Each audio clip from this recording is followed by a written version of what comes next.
Si vous ne lisez pas la presse, vous n'êtes pas informé. Mais si vous lisez la presse, vous êtes mal informé. Cette phrase remonte à Mark Twain et elle n'a jamais été plus d'actualité qu'aujourd'hui, ou peut-être autrement pour l'entrée en guerre des États-Unis dans la guerre espagnole pour mettre Cuba sous protectorat, déjà à l'époque où on parlait de journalisme jaune.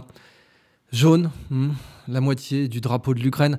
C'est vraiment le bon moment pour faire un petit point sur cette guerre abominable qui a fait au moins 500 000 morts côté ukrainien. Et je ne parle pas des estropiés, des personnes défigurées à vie. Je parle du ravage d'une nation par ses meilleurs amis. Et je parle de la honte innommable de tous les crétins à drapeau qui prétendaient être les amis de l'Ukraine et qui l'ont entraîné comme autant de pom-pom girls ensanglantées vers une guerre qu'elle ne pouvait pas gagner et dans laquelle elle a ravagé et sacrifié la fleur de sa jeunesse et son économie ainsi que son futur à travers tout le 21e siècle. C'est ça la guerre en Ukraine. Et maintenant, il est temps d'en faire un petit bilan, en particulier en tirant les leçons de ce qui a déjà été fait. Parce que 20 ans plus tôt, eh bien oui, on avait eu les guerres d'Afghanistan et d'Irak. Est-il besoin de le rappeler, la guerre d'Afghanistan, 2000 milliards de dollars détournés. Oui, détournés. Le Pentagone n'arrête pas d'être audité et à chaque fois, il ne passe pas ses audits. Vous, votre entreprise ou vous-même, si vous êtes audité pour 600 € aux États-Unis et 600 $, vous avez un contrôle. Mais non, le Pentagone, de façon régulière, ne peut expliquer des pertes de l'ordre de la centaine de milliards. Ça, c'est routinier, ou de l'ordre du millier de milliards, et ça ne pose aucun problème. Et bien évidemment, les dépenses du Pentagone pour la guerre d'Afghanistan n'ont pas été auditées rigoureusement.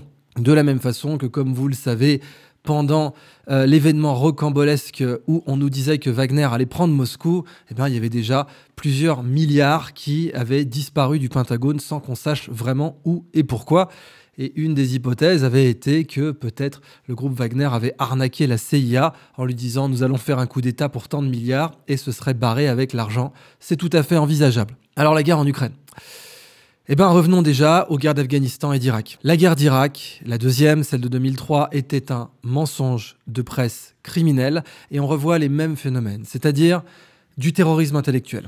Si vous aviez osé dire à l'époque que la fiole présentée par Colin Powell aux Nations Unies ne contenait pas d'anthrax, vous étiez un dangereux complotiste, platiste, incitateur à la haine et tutti quanti. Et déjà, à l'époque, des proches des néoconservateurs américains, des gens dont l'honneur est tellement sujet à caution qu'on ne mentionnera pas leur nom indigne dans cette vidéo, avaient pratiqué abondamment le terrorisme intellectuel pour taper sur quiconque disait « attendez, la guerre en Irak est stupide, il n'y a pas de lien démontré entre Al-Qaïda et Saddam Hussein, elle va ravager la région, elle va créer des groupes terroristes, Daesh, elle va complètement détruire des populations et en jeter d'autres sur les routes qui vont devenir des migrants. Il n'est pas une bonne idée de faire la guerre en Irak comme il n'était pas une bonne idée de faire la guerre en Libye. On voit aujourd'hui comment on nous vend les guerres. Alors les Guignols avaient fait déjà une analyse très bonne, la guerre façon marketing, créer le besoin et ensuite vendre la solution.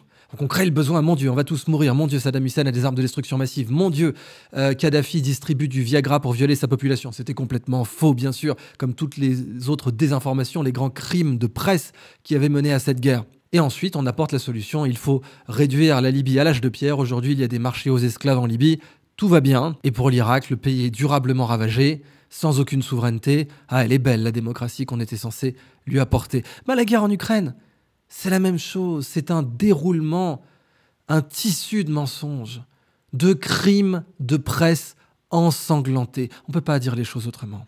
Ce sont des crimes de presse meurtriers. Les crétins qui ont vendu la guerre en Ukraine ont 500 000 Ukrainiens sur la conscience. Alors vous allez me dire, la guerre en Ukraine, bien sûr, si vous suivez le média vert des médias ringards français, elle est complètement non provoquée. Ce sont les Russes qui l'ont déclenchée, bien entendu. Il n'y avait absolument rien avant. Revenons un petit peu en arrière, justement. Les événements de 2014, j'ai eu la chance de vivre en Ukraine, qui avait été une ville magnifique. Comme le Berlin du début des années 90, une ville pleine de liberté, pleine d'optimisme, Une ville très intéressante, et même sur le plan de son urbanisme, c'est une ville charmante. Mais qu'est-ce qui s'est passé en 2014? Vous avez eu un coup d'État, disons-le, un coup d'État orchestré par la CIA. Il faut voir les choses en face. Je veux dire, tous les 10 ans, on a les preuves par déclassification. C'est un peu comme quand on fait sauter des mines, vous savez. On a des gros scandales, alors il faut les faire sauter, on en parle et on oublie, c'est 10 ans trop tard. Mais tous les 10 ans, on a les preuves que la CIA commet des crimes très graves. Que ce soit des meurtres, des arrestations arbitraires, des déportations, des violations des droits fondamentaux humains. Et je vous parle même pas de l'opération MK-Ultra, qui était fondamentalement un crime contre l'humanité, et de toutes les autres exactions gravissimes dont la CIA s'est rendue coupable et qui sont déclassifiées tous les 10 ans. Alors oui, on nous dit, certes, la CIA a commis des atrocités dans les années 50, certes, elle en a commis dans les années 60, certes, elle en a commis dans les années 70, certes, elle en a commis dans les années 80, certes, elle en a commis dans les années 90, où elle s'était mouillée d'ailleurs avec les narcoterroristes colombiens. Mais on vous promet, dans les années 2000 et 2010 et 2020, ah non, la CIA c'est fini, elle a arrêté de faire des saloperies. La CIA est littéralement payée pour faire des coups d'État, elle en a fait plein par le passé. Alors il faut vraiment être un crétin, ou bien un journaliste prostitué, pour croire que la CIA n'a pas pu envisager la possibilité de la velléité de l'ombre de faire un coup d'État en Ukraine. Évidemment que c'est ce qu'elle a fait. Que s'est-il passé en 2014? Eh bien donc, vous avez eu un coup d'État financé par les États-Unis, profondément organisé, qui a décidé de mettre une petite minorité agissante extrêmement dangereuse, l'extrême droite ukrainienne. Et alors, c'est magnifique de voir comment elle a été blanchie dans la presse, au même moment où certains humoristes un peu lourds, il faut le reconnaître en France, se faisaient taxer d'incitation à la haine. Eh ben, on nous blanchissait dans la presse française le bataillon Azov et Stepan Bandera. Stepan Bandera, collaborateur nazi qui a tué des dizaines de milliers de juifs et torturé aussi, ainsi que de Polonais. Ah bah oui, c'est un héros le mec, pas de problème. Hein. Il y a des avenues qui portent son nom en Ukraine, tout va bien. Et le bataillon Azov, dont littéralement la charte fondatrice nous déclare que son objectif est de mener la race blanche dans un combat contre les sémites qui l'ont intoxiqué, bah c'est nos amis. Alors on a certains, bon, qui sont pas très futés, mais qui sont au moins un tout petit peu courageux. Je pense à Klarsfeld. C'est pas le couteau le plus affûté de la cuisine, je le reconnais. Mais tout de même, le type a sorti un tout petit peu son courage pour dire non, je peux pas décemment blanchir les conneries du bataillon Azov. C'est pas possible. Vous comprenez, c'est pas possible. Je sais que Libération l'a fait, je sais que tout un tas de journaux en France l'ont fait sur ordre, hein, parce que c'est sur ordre fondamentalement de Washington. Mais bon, moi, je peux pas faire ça, parce que c'est un petit peu contraire à ce pourquoi je me suis battu, ou plutôt mes parents se sont battus toute leur vie. Et c'est bien. Bravo à lui, honnêtement. Maintenant, on a décidé de mettre une extrême droite fondamentalement anti-russe au pouvoir par un coup d'État, j'insiste, en Ukraine. Et cette extrême droite, on lui a vendu l'idée qu'elle pourrait gagner une confrontation avec la Russie. Ça, c'est le crime fondamental en Ukraine. Le crime de dire, allez-y, on vous soutiendra, vous entrerez dans l'OTAN, vous entrerez dans l'UE, et ce que vous allez faire, c'est... d'après les mots du joyeux petit télégraphiste Bruno Le Maire, provoquer l'effondrement, je le dis avec toute la morgue de cette, je ne vais pas dire abruti parce que ce serait même trop gentil, nous allons provoquer l'effondrement de l'économie russe. Bon, 2 ans plus tard, bientôt 3 ans plus tard, on a une Russie qui fait du 3,5% de croissance, on a des exportations d'hydrocarbures russes qui ne se sont jamais mieux portées et qui en plus sont à destination de la France via l'Inde, ce qui a renforcé davantage la coopération entre la Russie et l'Inde. Tant mieux, oui, la Russie n'a jamais été aussi isolée, mais bon, on a oublié, hein, dans le paysage audiovisuel français, pas dans le pif, le paysage internet français un tout petit peu plus agile intellectuellement, de souligner que la Burj Khalifa aux Émirats, fraîchement entrée dans les BRICS, avait été illuminée des couleurs de la Russie. Mais ça, c'est évidemment un grand signe d'isolement. Quand vous avez la tour la plus haute du monde qui est illuminée des couleurs de votre drapeau, c'est un signe patent d'isolement, vous en conviendrez. Alors, dans la foulée, on nous a dit que l'armée russe était un mélange de corrompus et d'inefficaces, etc. Et que l'armée ukrainienne, bien sûr, ne souffrait aucune corruption. Et encore moins, donc, ne se bardait d'un signe de division SS ou d'un signe nazi comme l'inénarrable SS à qui l'administration Trudeau et le Parlement canadien a fait une standing ovation, si c'est pas complètement écœurant. Encore une fois, pendant que des journalistes lourdingues et des humoristes lourdingues se faisaient taxer d'incitateurs à la haine pour le quart du 10e, du 20e, du genre de conneries qu'avait fait ce joyeux SS standing ovationné au Canada. Mais donc le problème est plus grave, c'est la désinformation criminelle, j'insiste, il faut en revenir là. Cassez vos télés. Parce que le paysage audiovisuel français a tué, est responsable 200 000 de morts en Ukraine. Et oui, les faux amis sont ceux qui vous disent ce que vous voulez entendre. Ah oui, camarade du bataillon Azov, bien entendu, tu vas mettre la Russie à genoux, tu en rêves. Tu en rêves. Eh bien, c'est ce qui va se passer. On va te donner tout ce qu'il faut pour mettre la Russie à genoux. Tu vas pouvoir triompher et montrer que tu es capable de mettre Poutine à genoux. Mais c'était complètement irréalisable. C'était une guerre que la Russie ne pouvait pas perdre. Et en incitant systématiquement l'Ukraine, cette nouvelle Ukraine post-coup d'État, à provoquer systématiquement la Russie, une guerre était inévitable. Et oui, les populations du Donbass sont russophones. Et oui, elles sont russes dans certaines villes en majorité. Et oui, la façon dont elles ont été traitées et le nombre de morts qu'il y a eu civils. Et oui, une certaine presse disait « Non, ce sont des combattants, ce sont des militants. » Pas du tout. Vous avez eu des enfants qui ont été tués. Et vous avez eu des dizaines de milliers de morts civils dans le Donbass de 2014 jusqu'au déclenchement de la guerre. Et en plus, cerise sur le gâteau, on a cette légendaire interview où François Hollande, avec toute l'agilité mentale qu'il caractérise, se fait prendre au piège d'imposteurs russes. Et François Hollande admet, oui, bien sûr, les accords de Minsk, nous n'avions absolument pas l'intention de les faire respecter. À propos des pourparlers de paix, je vais être honnête maintenant en ce moment. Les accords de Minsk étaient à l'origine désavantageux pour l'Ukraine, malheureusement. Bien sûr, nous n'aurions pas dû accepter les plans de Poutine de négocier avec les séparatistes. C'est notre faute. À Minsk, comme tu t'en souviens, nous n'étions pas autorisés à dormir ou à manger. Et nous avons signé ces accords. C'était une torture. Et toi-même, tu te rappelles, tu me persuadais de les signer et Angela disait aussi que ce serait mieux. Eh bien, on peut voir où ça nous a emmenés. Oui, même si dans les accords de Minsk, il y avait l'affirmation de l'intégrité territoriale de l'Ukraine et du contrôle de la frontière qui devait être rétabli. Mais tu as raison, nous nous sommes enlisés après Minsk. C'est la faute, hélas, de l'absence de pression suffisante du camp européen sur Poutine pour qu'il puisse y avoir le retour à l'intégrité territoriale et la fin du séparatisme. Notre objectif était d'endormir les Russes pour pouvoir davantage les emmerder par la suite et puis surtout se préparer à une guerre qui ne pouvait être que victorieuse. C'est bien ce que l'OTAN nous avait dit. Ça, c'est le problème quand vous sniffez votre propre cocaïne, quand vous sniffez votre propre propagande. Il faut se rappeler tout ce qu'on a dit sur Poutine, qu'il était autiste, parkinsonien, cancéreux, cardiaque. Bon, ça, c'est OK. C'est pour les toxicomanes de presse, les gens qui lisent encore certains journaux subventionnés, comme la presse de Kretinsky ou la presse de Drahi. Mais ok, c'est des toxicos, pas de problème. Mais il ne faut pas que vous, créateurs de ces drogues dures et dangereuses et qui détruisent les neurones, on le voit bien, il ne faut pas que vous sniffiez votre propre saloperie. Never get high on your own supply. Enfin, c'est la base. Et c'est ce qui a été fait. Certains journalistes, certains analystes, je pense qu'ils étaient sincères, étaient complètement coqués aux conneries de la presse Kretinsky. Oui, il s'appelle vraiment comme ça, hein, Kretinsky. Aux conneries de la presse Kretinsky et aux conneries de la presse Drive. Forcément, derrière, vous ne pouvez pas avoir une vision exacte du réel. Ce n'est pas possible. Et ça mène à des centaines de milliers de morts. Ah oui, ils étaient prompts. On se rappelle, pendant la crise Covid, tous les médecins de plateau à nous dire « Vous êtes responsable de la mort de votre grand-mère ». Eh ben moi, je suis tout aussi prompt qu'eux à leur dire « Vous êtes responsable, bande de crétins, de la destruction de l'Ukraine dont vous avez prétendu être les amis ». Mais non, vous n'étiez que des faux amis.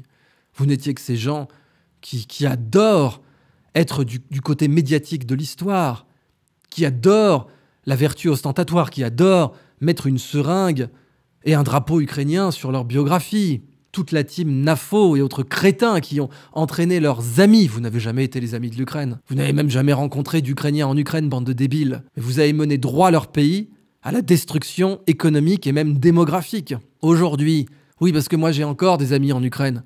Vous avez des gens de 47 ans qui sont enrôlés dans l'armée de force, 47 ans.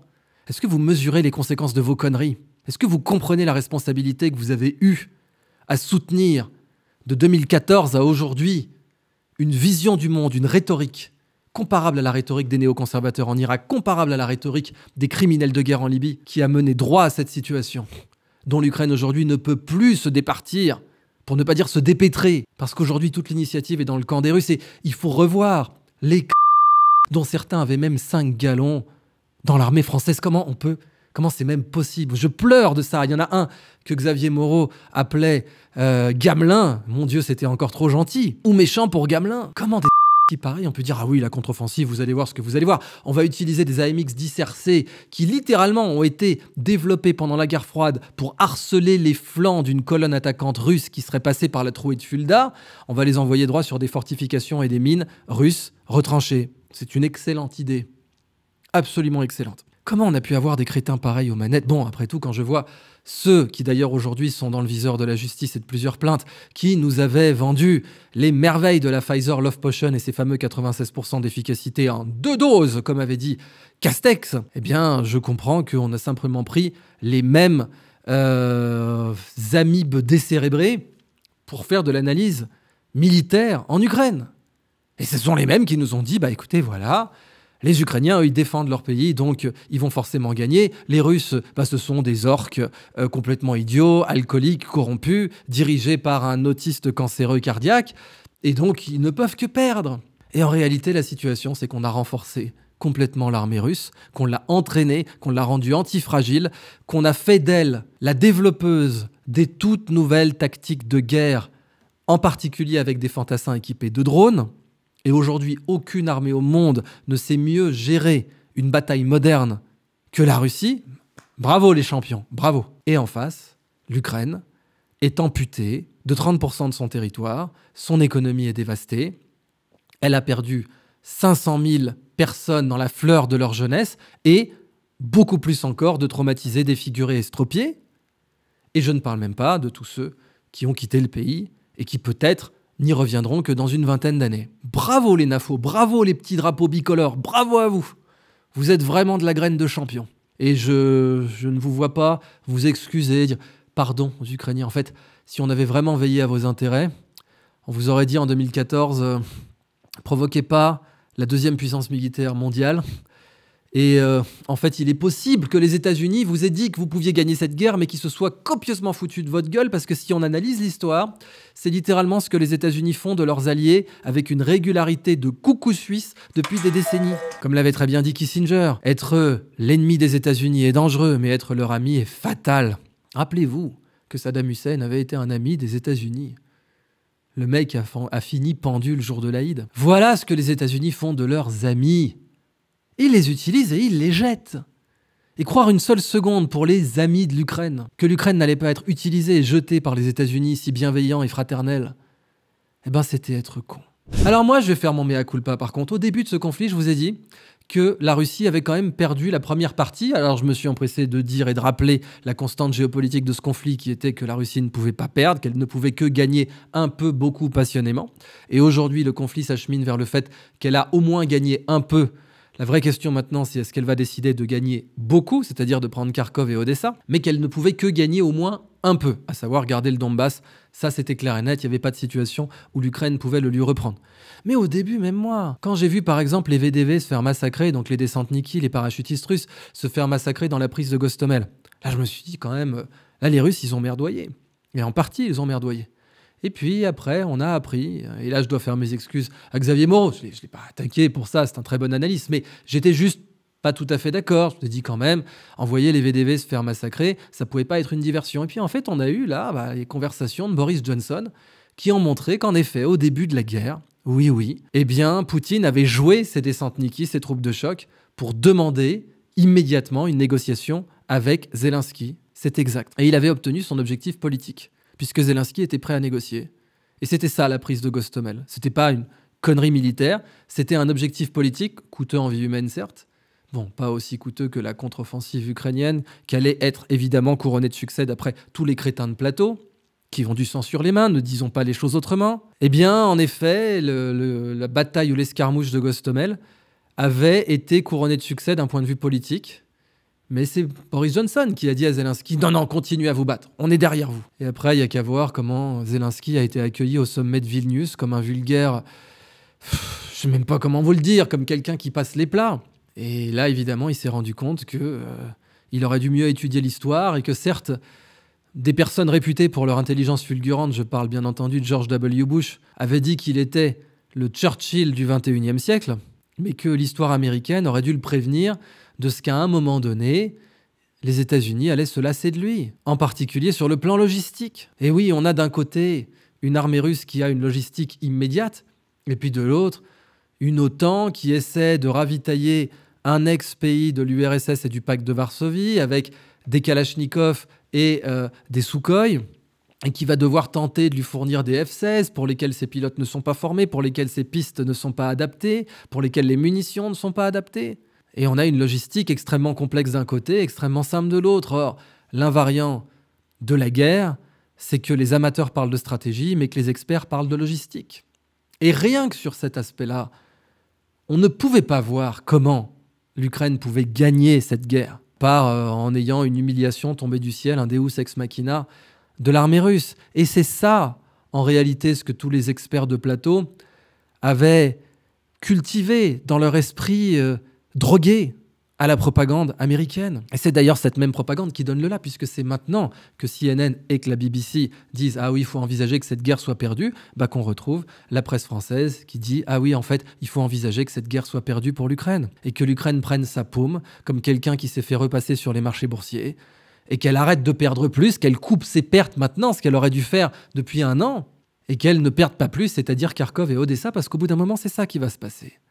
Kharkov et Odessa. Donc même pour l'escarmouche de Gostomel au tout début de l'opération spéciale, reprenons ce terme d'ailleurs, on pouvait le voir comme un terme pur de propagande russe, mais en réalité, il a une base stratégique réelle, qui est que les Russes n'ont mobilisé que peu d'hommes. Alors pour plein de raisons. Ils pouvaient craindre, peut-être, que l'Ukraine ou l'OTAN utilise une bombe nucléaire tactique, pourquoi pas, enfin tous les scénarios étaient possibles, même c'était quand même assez peu envisageable face à une puissance nucléaire dominante comme la Russie. Mais tout de même, mobiliser énormément d'hommes aurait été dangereux. Et en effet, les Russes ont mobilisé que très peu d'hommes.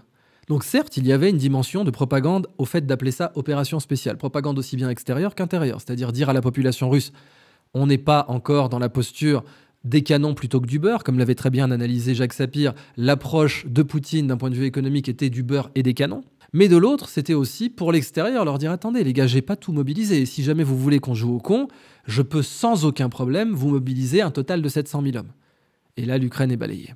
Et là, je peux aller jusqu'à Kiev si je veux. Alors, évidemment, les conséquences politiques de devoir absorber la partie vraiment non russophone de l'Ukraine, ça, c'est dangereux. Et ce n'est pas ce que Poutine veut. Par contre, loi de la guerre, aujourd'hui, on l'a mis dans une position où s'il veut prendre Odessa, il la prendra. Et en tout cas, s'il veut prendre Kharkov, il la prendra. Tout simplement parce que l'Ukraine n'est pas en position d'exiger un cessez-le-feu. Elle n'est pas en position, elle n'a pas infligé une défaite défensive à la Russie. Et pourtant, c'était ça sa meilleure carte à jouer. Ne surtout pas s'emballer dans une contre-offensive avec des chars légers, avec des blindés légers comme les AMX-10 RC, ou comme les Bradley, ou comme tous les autres blindés légers que l'Ukraine a utilisés pour monter à l'assaut des positions fortifiées russes. Il fallait être complètement jeté pour faire ça. Et c'est bien d'ailleurs parce que Zelensky était d'une part dopé, c'est un secret pour personne que le mec prend de la coke, et ça se voit à certaines de ses mimiques, mais au-delà de ça, doublement coqué.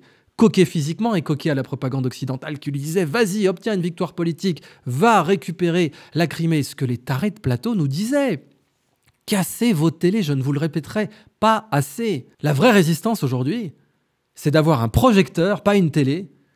Pas une télé pour pas être tenté d'aller sur les chaînes par défaut. Quand vous achetez votre télé, vous pouvez avoir les chaînes françaises. Mais un projecteur, ne plus aller sur les chaînes françaises. Après tout, on a un chroniqueur qui a dit qu'il raserait Versailles. Mon Dieu, il est bien plus important de raser l'autorité télévisuelle en France. Regardez le sang sur les mains qu'elle a de son ami, l'Ukraine.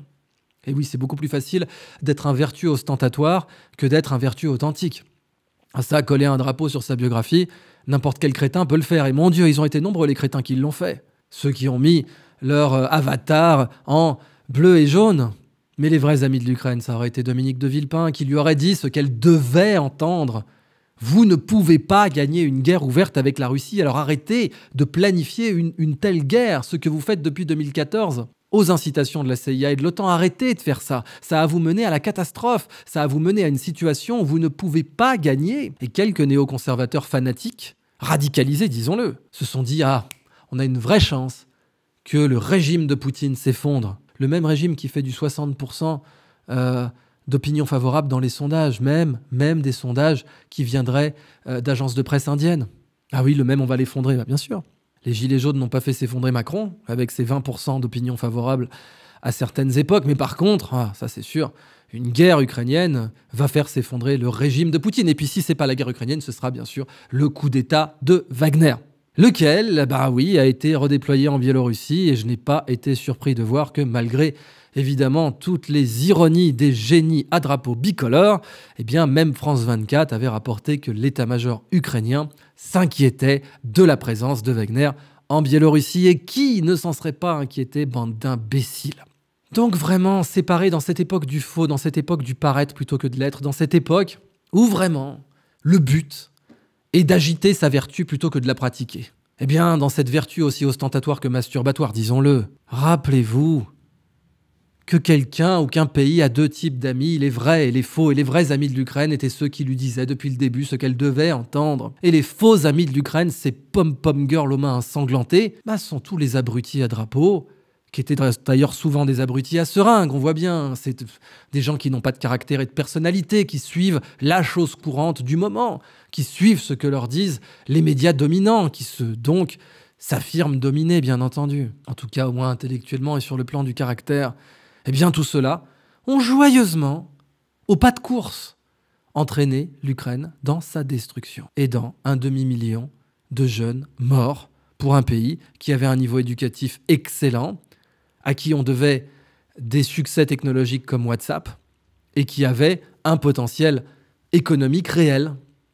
Voilà ce qu'ils ont fait. Et voilà ce que l'histoire devra leur demander comme compte, à savoir ces âmes, ces infrastructures et ce futur de l'Ukraine, soi-disant un pays ami pour eux, et un pays dont ils défendaient les intérêts.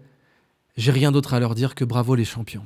Alors retenez les mêmes recettes, bon sang, et c'est pour ça qu'il faut substituer le PAF au PIF, le paysage audiovisuel français, au paysage internet français qui a davantage de mémoire, qui était prompt à rappeler que Colin Powell avait menti pour justifier les atrocités d'Irak. Et oui, Abu Ghraib, c'est des atrocités. Que les médias avaient menti pour justifier les atrocités de Libye. Que les médias avaient menti pour justifier les atrocités commises notamment par le front Al-Nosra, dont Fabius disait la bouche en cœur qu'il faisait du bon boulot en Syrie. Ceci est un cas d'école pour e-checking, celui d'une information vraie qui va être présentée comme fausse par ce journalisme de connivence qu'on appelle le fact-checking. Lors du débat précédant les élections présidentielles de 2017, plusieurs candidats tels que Marine Le Pen, Jean-Luc Mélenchon, François Asselineau mais aussi Nicolas Dupont-Aignan vont en effet critiquer l'ancien ministre des Affaires étrangères Laurent Fabius pour des propos tenus en 2012 au cours d'une rencontre diplomatique pendant laquelle il aurait affirmé que le groupe djihadiste Al-Nosra avait fait du bon boulot. Cependant, de nombreux fact-checkers vont prétendre que cette information était tout simplement fausse et que l'ancien ministre des Affaires étrangères n'avait jamais prononcé une telle phrase. Alors qu'en est-il vraiment ? Il n'y a que deux moyens de savoir si cette information est fausse. Soit c'est la source qui ment, soit le contexte contredit le fond. La source primaire de cette information provient non pas du réseau Voltaire, comme l'affirme Conspiracy Watch, mais d'un article du journal Le Monde datant du 13 décembre 2012. C'est la journaliste Isabelle Mandreau, envoyée pour couvrir une réunion diplomatique organisée par les Amis du peuple syrien, qui rapportera les fameux propos de Laurent Fabius. Cette déclaration sera publiée telle quelle sur le réseau Voltaire en rappelant qu'Al-Nosra répondait bien au commandement d'Al-Qaïda.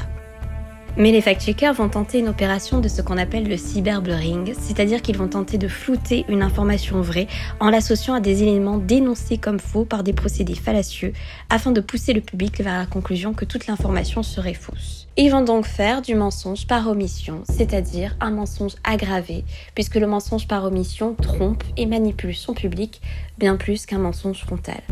Par exemple, ils vont prétendre que Laurent Fabius n'a jamais dit une telle chose au prétexte qu'il aurait dénoncé plusieurs fois le groupe Al-Nosra comme organisation terroriste. C'est ce que prétend par exemple Maxime Massé, ancien contributeur de France Soir avant que le média soit racheté par Xavier Azelbert et contributeur du blog disparu Fact and Furious. Sauf que en 2012, lorsque Laurent Fabius prononce cette phrase, à aucun moment il n'a condamné le groupe Al-Nosra comme organisation terroriste et la résolution de l'ONU citée par Maxime Massé en exemple date de 2014, soit 2 ans après cette déclaration. Par ailleurs, le fait d'interpréter cette phrase comme une volonté de défendre le groupe djihadiste contre la position américaine de l'époque n'était pas seulement partagé par le réseau Voltaire, mais aussi par plusieurs articles de la presse mainstream, à l'exemple du Monde diplomatique, qui n'est pas très connu pour ses liens avec la fachosphère, où l'on peut lire que Laurent Fabius aurait pris une position extrême en critiquant la position américaine avec cette phrase. De même que la très sérieuse agence France Presse reprendra cette phrase sans la présenter comme une intox lorsque des familles de victimes du groupe Al-Nosra viendront demander réparation à l'ex-ministre des Affaires étrangères en 2014, justement pour ses déclarations publiques.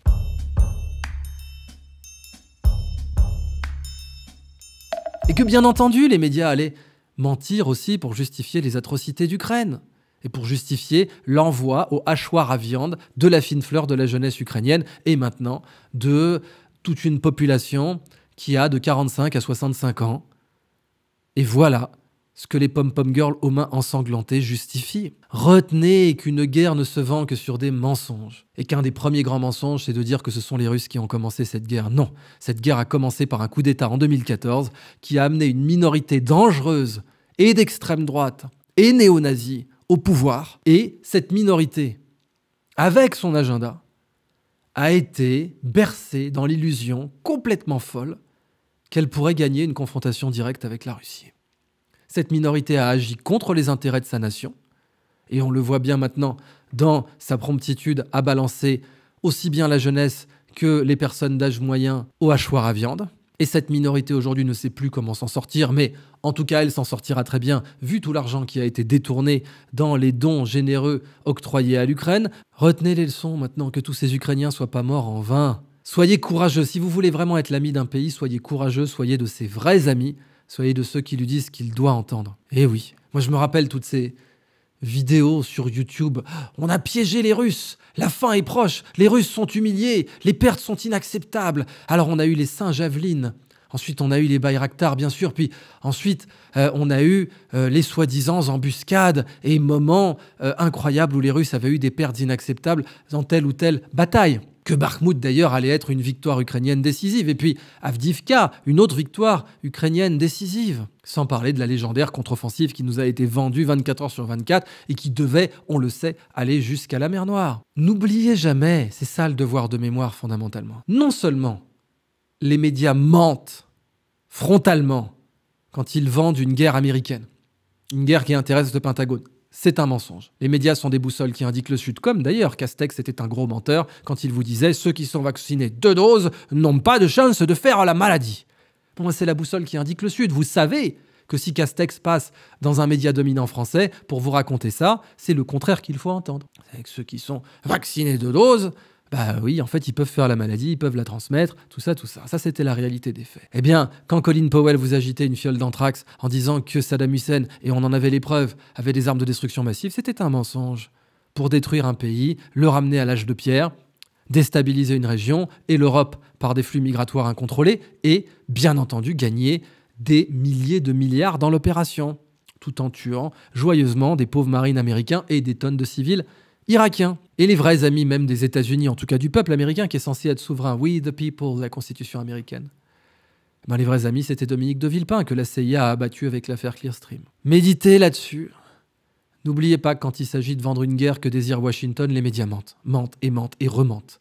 Et qu'ils s'en foutent des pertes de leurs amis, qu'ils s'en foutent des destructions de leurs amis. L'Ukraine aujourd'hui, c'est sûr, ne reverra jamais le Donbass. Et plus cette guerre continue, plus la probabilité que les Russes prennent Odessa et Kharkov est grande. Et si d'aventure, les Ukrainiens, ou plutôt la minorité agissante, qui a pris le contrôle de l'Ukraine, parce que Dieu sait que l'Ukraine est un pays remarquable avec un potentiel exceptionnel, une population très éduquée, qui en plus a cette force de subir des crises graves dans toute son histoire et de toujours s'en relever, que ce soit l'Holodomor ou Tchernobyl. Oui, je comprends que beaucoup d'Ukrainiens soient fondamentalement anti-russes depuis l'Holodomor. Je ne fais pas partie des gens qui vont nier l'existence de ce génocide, et pourtant certains le font. Mais ce peuple a été trahi par tous ses faux amis qui ont adoré pavoiser, c'est bien le mot, pavoiser, aux couleurs de l'Ukraine, et nous recracher des Slava Ukraini, et ensuite, qui, quand l'Ukraine a été mise à genoux et ravagée économiquement et démographiquement, se sont discrètement éclipsés.